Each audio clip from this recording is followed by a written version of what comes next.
She led him up the creaking stairs, the candelabra held high over the gray bun of her head. We don't get many of you these days. Nobody believes it actually occurred. At least, most dismiss it as merely a piece of urban folklore. Outside, the wind howled, blowing gusts of misery, as whirlpools of dried, rustling leaves blew portals to other worlds in the gray dip of shadow and moonlight. Or so he imagined. I fancy you could just turn on the current. She looked at him with a pale, stricken face, waxen flesh yellowed by the sickly light of the dripping candles. Her face disappeared into a slide of quivering chicken chin. Her dress, he noticed, was several decades out of fashion. Somewhere, a rat nibbles. We find that the spirits can't tolerate electrical light. It disperses the ectoplasm. At least, that is the theory we are going by, currently. As if to chuckle at her own pun, she did so. A brief, bone rattle of a titter. He followed her heavy tread up the staircase. Shadows poured themselves out across the peeling wallpaper. The smell was moldering and thick with must. What was expected, he reflected. Also trite. They might start charging for tours, eventually. Right now, he was here in his capacity as a paranormal investigator. Oh well. The hallway smelled even more, like the mildewed remnants of some forgotten crypt. Or, perhaps, just the way a haunted house should smell. She rustled to the end of the hall, held her candelabra precariously high, and produced a skeletal set of keys with which she proceeded to unlock the rusted lock, with little clack-clacks that quite set the teeth on edge. She looked at him as if she were about to make a portentous announcement, but said nothing. Suddenly, she threw the door wide, exposing the darkness beyond, lighting it feebly with the candles she held.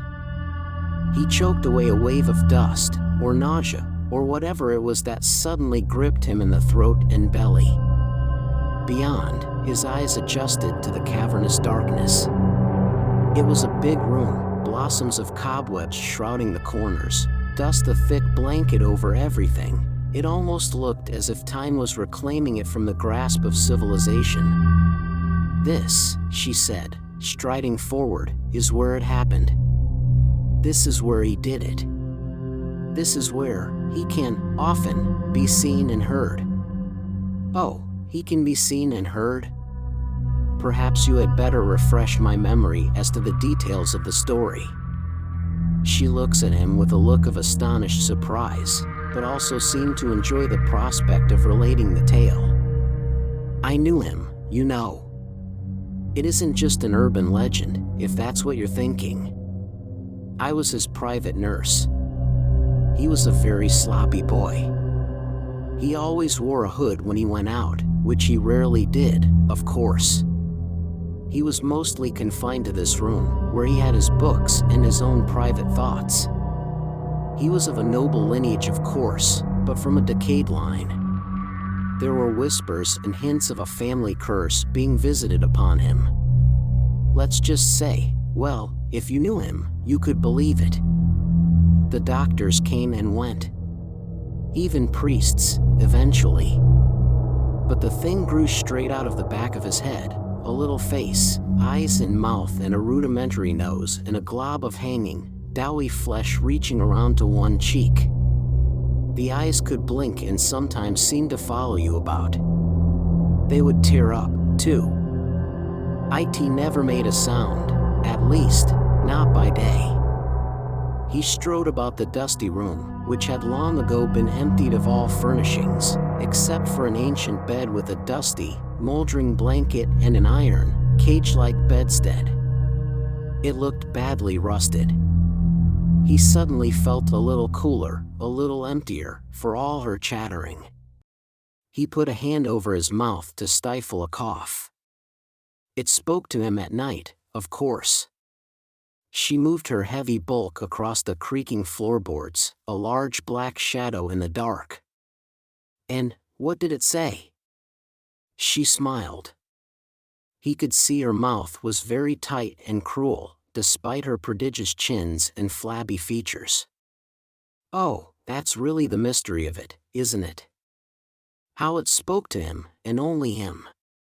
His unborn twin, the Cassandra which he alone could hear.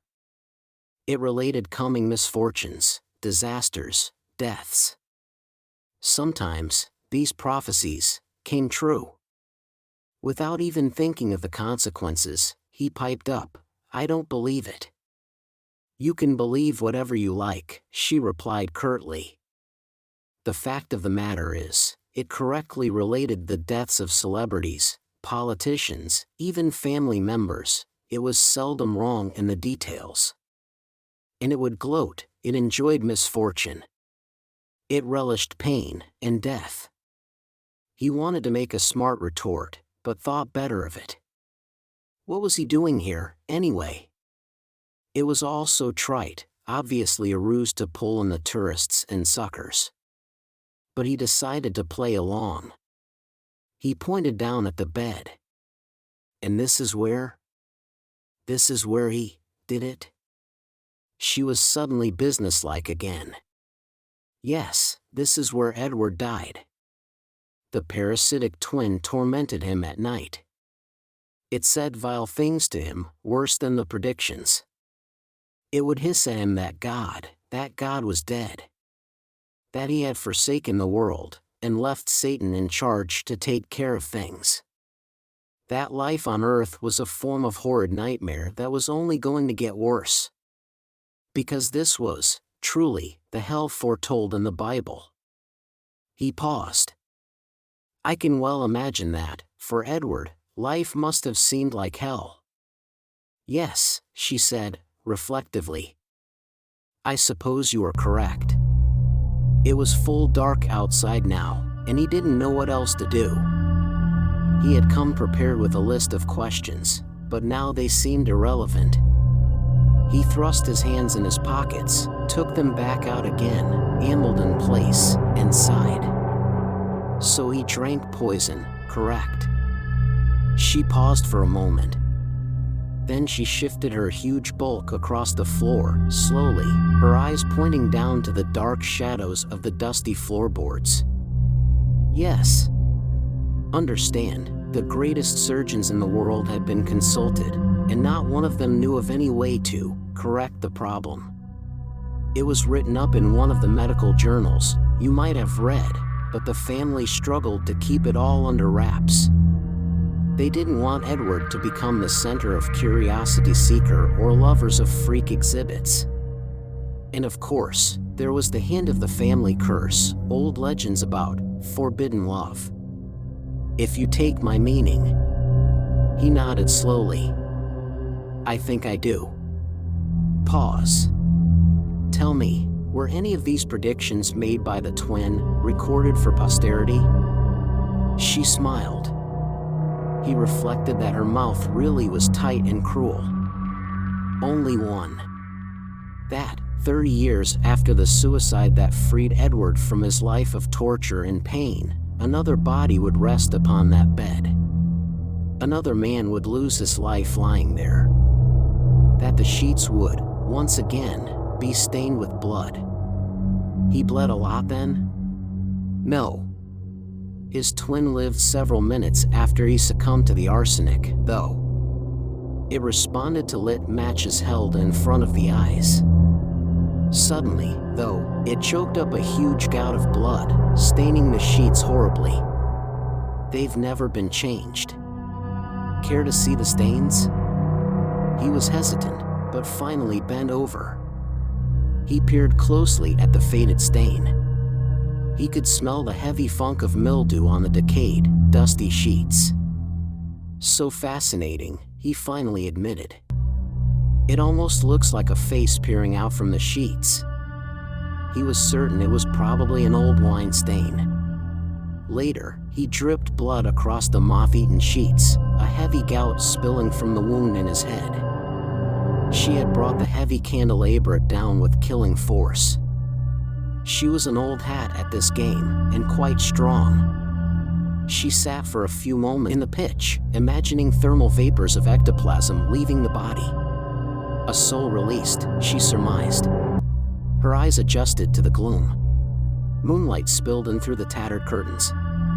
She went to a nearby closet to retrieve her bundle. It was a carpet bag with a florid outer design and a heavy clasp. She set it down on the creaking, uneven boards, and opened the clasp. It was already squirming and bulging as if a small animal were trapped inside. A noxious funk greeted her, the smell of something in perpetual rot. This was followed by a death rictus of a face, frozen in sepulchral agony, astonished perhaps, to see hell as the body died. "See, I've brought you something. Something fresh." The rotted visage turned itself, mysteriously, revealing a snarling, salivating, mucus-covered but undeniably alive double, a malformed lump one might have mistaken for a growth or tumor had not the eyes glittered and the mouth gibbered strange, indecipherable syllables. Grunts and growls, slimy tittering.